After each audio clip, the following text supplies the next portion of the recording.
All for Nothing, a short story by Wesley. It was 11:48 p.m. Night had fallen over the city of Boston, Massachusetts. Dim street lamps casted shadows against damp, shanty brick walls littered with graffiti and moist, cracked concrete. The sky was barren of any stars. Connor let his mind drift to simpler things for a moment, to stars. He'd seen pictures in a magazine of the night out in the country, the flashing lights of faraway stars over a canvas of purple spilled like milk over the night sky. They were such distant things, strewn among the heavens. And yet their light reached here, to his home in Boston, a city on a planet light years away. Suddenly, a hard piece of sleet falling from an overhead gutter brought him back to the clammy streets of Boston, back to who he was to meet. He felt for the crinkled note in his pocket. "Meet me on the pier. Midnight. Come alone," the letter demanded. Connor had never had a family. He had lived with his mom in southern Boston until she overdosed when he was 6. He had bounced around in a system of foster homes and orphanages around Boston, always running away and landing somewhere else. By the time he was 13, the Regals had found him. They took him in, inducted him into their ranks. They gave him a place to stay and a place to belong. They gave him an identity. And now, in return, he ran drugs for them. The irony of this didn't slip Connor's mind, but to him, it was his mom's fault that he had to earn a home in the first place. Connor found himself standing at the coast. He couldn't help but admire the view. Before him lay a simple guardrail and a series of small groups of rocks jutting out from the ocean. The waves crashed around the rocks, their path to the shore disrupted by the islets. From one of the islets flew a seagull. What it must be like to have the privilege to fly, soaring unshackled by the burden of gravity. Free, so truly free. Connor often dreamed of what life could be like, away from the streets, beyond the city that makes up his whole world. The Regals were his people. They had been good to him. But sometimes, he'd wake up to his shanty closet, bedroom, from a dream. A dream of all the things he could be, of all the places he could go. But the good life had passed him by, and he knew it. He knew what he was destined for. "Ah, Connor, there's my boy," boomed McGuire, approaching from the edge of the pier. The ever-notorious leader of the Regals. He was a stocky man, with a permanent serious look sculpted onto his square face. However, McGuire had a fatherly attitude to the boys of Boston, of whom he took under his wing. He stood at 6'6", clad in subtle jewelry, adding a touch of pristine to an otherwise military-looking man. He led Connor to a roofed bench to discuss the meaning of meeting in such weather. "You've been with us for quite some time, Connor. I'd like to offer you the opportunity to demonstrate to me what you can do for our family."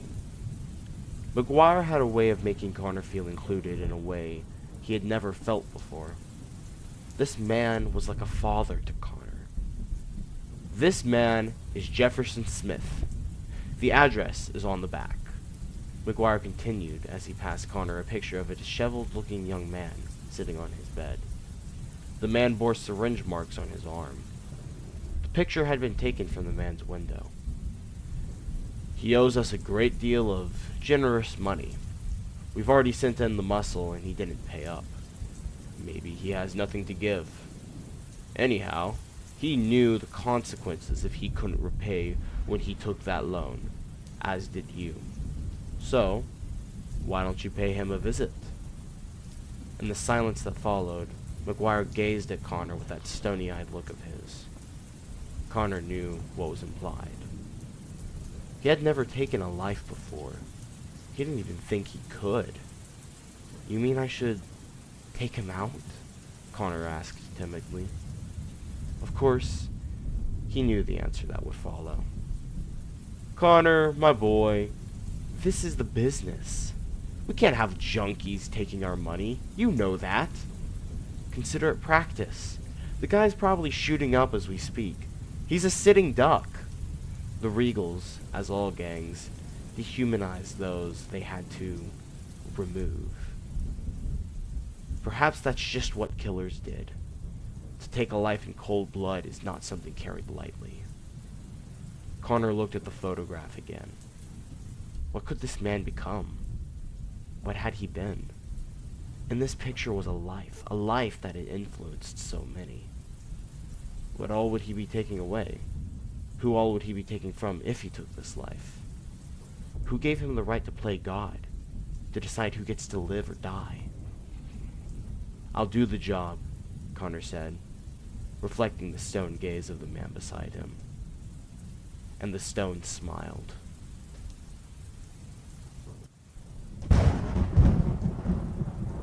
"3:47 a.m. The rain had picked up pace now. Storm clouds gathered over Boston. Before him lay an ugly, overgrown house, the home of Jefferson Smith. When Connor was a boy, he sat in his kindergarten class, looking up at the planets of the solar system graphics stapled to the walls. In that simpler time, he had dreamed of being an astronaut. He had once declared to his mother that he wanted to be the first man to walk on Mars. His mother, crashing from one of her highs, declared to him that he would never amount to anything more than street trash just like her, like his own mother. Now he stood in front of the house of a defenseless addict in the dead of night, a silenced heater in one hand and a crowbar in the other. His hair was soaking wet. Water dripped down his face, saturating his jacket, embroidered with the word Regals. Connor had not brought a poncho. He had done little to prepare, other than contemplating what the hell he was doing. McGuire had loved him, housed him, and fed him. Him and the guys had been together for 5 years now. They had become his family. Now he was being sent off to become a murderer. But Connor simply couldn't lose what he had, and couldn't be seen as a coward. The man must die. The apartment had fallen into disrepair. The paint on the walls was peeling. The door had cracks, and there was no decoration to speak of. The place felt like a catacomb, a casket enveloping a poor soul inside. A soul Connor was here to extinguish. He approached the shanty door and he knocked.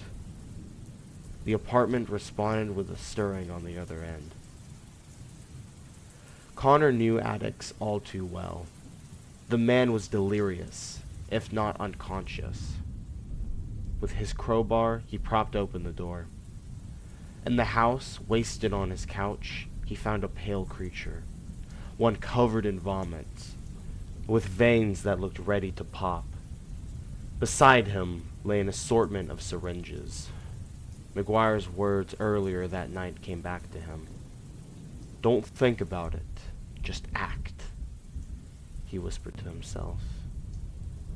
Connor shakily cocked the gun, and he shot. The bullet lodged itself in the man's right arm.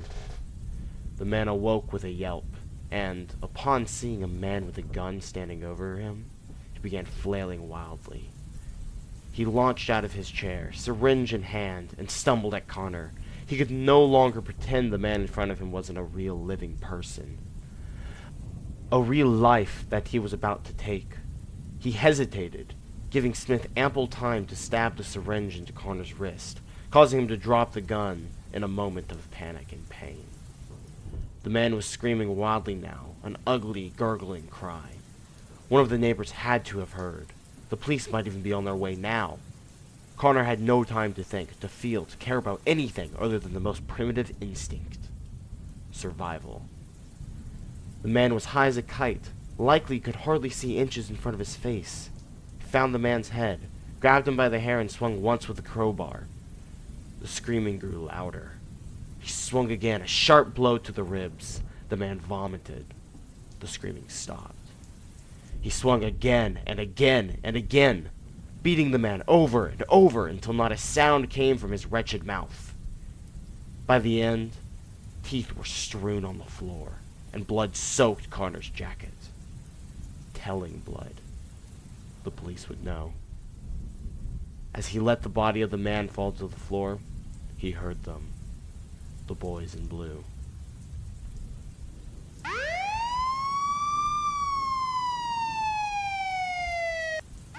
The terrible siren echoed down the street like the call of death, of retribution. Connor had done a terrible thing, an unnatural thing. But there was no time to think. Connor bolted for the door. As he ran down the avenue, the sirens only grew closer. There was nowhere to run, nowhere to duck and flee from the red and blue retribution following him. Suddenly, the avenue gave way to a dead end. 5-foot wall at the end of the road. A sewer and another road above. The 3 police cars cornered him in the shanty alleyway. Was this really where he was going to die? No. No, he would live another day. He would escape. He would come back to McGuire and all the boys of the Regal gang, and they would laud him as a hero. He just knew it. "Freeze!" the cars screamed.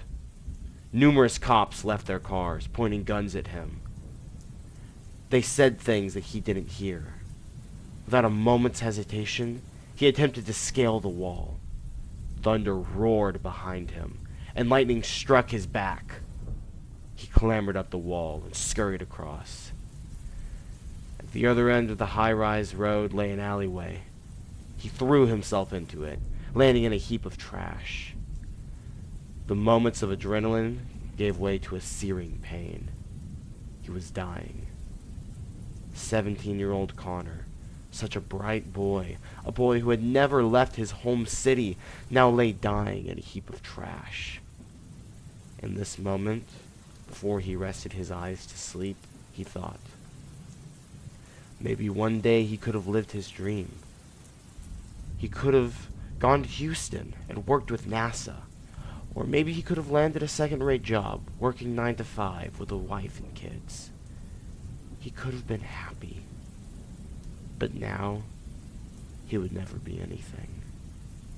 Now, when they saw the logo of his jacket, that's all he would be. A Regal. A junkie. No. This is not what he would be. In his last act, he took off the jacket and laid in his bare t-shirt in the pouring rain. All for nothing, he thought. All for nothing.